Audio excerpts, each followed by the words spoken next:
Question number 2. Sylvia sells individual roses at a flea market. She sells 12 roses for $45 and 26 roses for $97.50. Consider the function which associates the number x of roses sold with the amount y of money she collects. A. What is the rule of this function? All right, so we have 2 points, right? The 12 roses cost $45, 26 roses cost $97.50. Okay, or you can put it into a table of values if you like.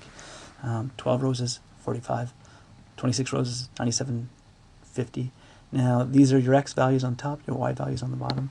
Okay, so to figure out the rule of the function, I'm going to figure out my a, which is delta y over delta x, which is, I'm going to do the y values, subtract them, 97.5 minus the 45. Okay, and then I'm going to do the 26 minus the 12, and that's going to give me 52.5 divided by 14, which is 3.75. Okay, and this means that each rose costs $3.75. Okay, so y is equal to ax plus b.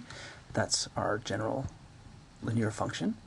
Okay, so y is equal to, the a is 3.75, so y is equal to 3.75 x plus b. Now we want to figure out the b, so I'm going to replace my x and y with any one of these points. Okay, I'm going to use this one because this one has decimals and this one doesn't, so I'm going to use the 12 and the 45. So replace the y with 45 and the x with 12, and then we can solve for b. So 12 times 3.75 is 45, and that means that b is 0.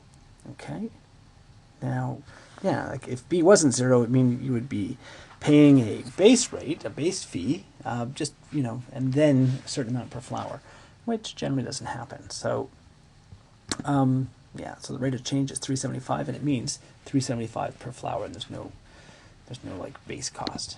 Okay, so the b is 0, and that gives you y is equal to 3.75x. All right, so that's the function.